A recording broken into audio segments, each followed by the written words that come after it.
Let's get more now on our major news of the party's plans to introduce a gas reservation. Tony Wood is the Energy and Climate Change Program Director at the Grattan Institute and joins us now from Melbourne. Good morning, welcome to the program. Good morning, Dan. Tell me, what's your reaction to what we've seen so far of this discussion of a potential change to those gas policies? Well, I think the reality is that we do need to find a way to make sure that Australians get both. That is, we get the benefit of exporting gas to countries that need it and produce external revenue for us, but also to make sure that our existing gas consumers pay a fair price and get access to enough gas to continue to do what they do. And that's what has been a challenge for quite a long time now. A version of a reservation policy may be appropriate. It's not yet clear what gas would be reserved in what proportion, by whom, for whom.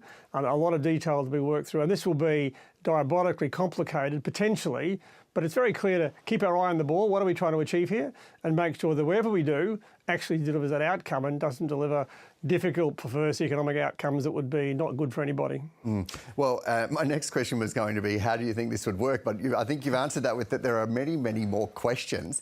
So in terms of those questions that remain, we don't actually have a lot of detail at this point, do we? No, and I think you could, for example, try and set aside a huge amount of gas for the domestic market and flood the domestic market with more gas than it needs, and that might bring down price. Or you can set the price, or some combination of those.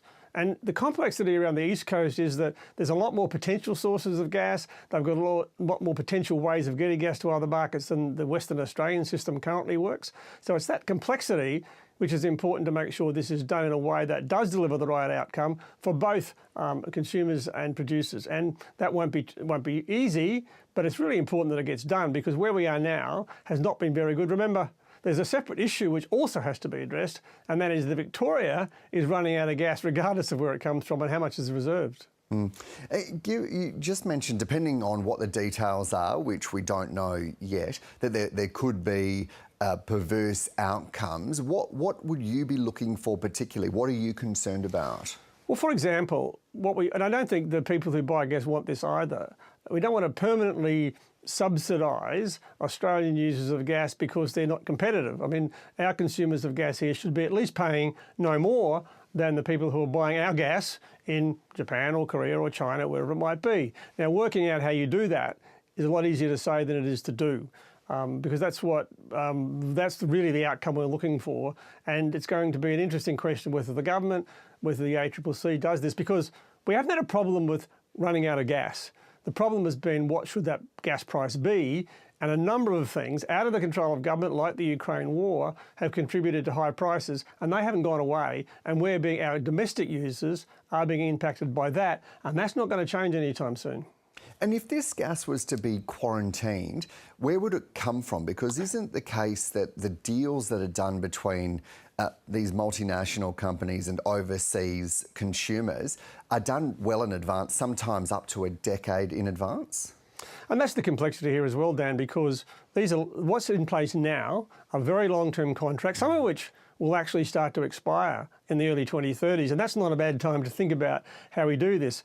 One of the interesting things behind what you just said is that those big overseas users have been prepared to sign up to those 10 and 15, 20-year contracts. We haven't had, in recent years, any gas consumers in Australia prepared to do that. There have been historically some big ones, but not many. And so if you're not prepared to sign up for those sort of contracts, it's sort of hard to see why you should get a special deal. Now, that's where the sensitivity emerges as to what's an appropriate balance here between the suppliers and the consumers, particularly when you think about the big commitments that have to be made if you want to be able to get access to gas for the long term, remembering also that gas is a fossil fuel. And at some point, a lot of those domestic consumers will be moving away from gas, which may be one reason why they're not all that happy about signing a long-term contract, but they're really unhappy about the price of the short-term contracts. There's so many layers to this, Tony. If you were designing a system now with the circumstances we have right now with what's in place, what do you think is the best immediate options to impact that cost of living pressure from energy? Well, one thing I would have done rather than impose the $12 price cap would be say, okay, are we seeing our producers making windfall profits and imposing a windfall profit tax or a tax on those windfall profits, which would go away when the need for them dissipates, when the Ukraine war finally goes away, as it eventually will. But I think the other side of it's going to be, how do we really think about the role of gas? I mean, we almost have to start from that position, because the gas has been our friend for many, many years.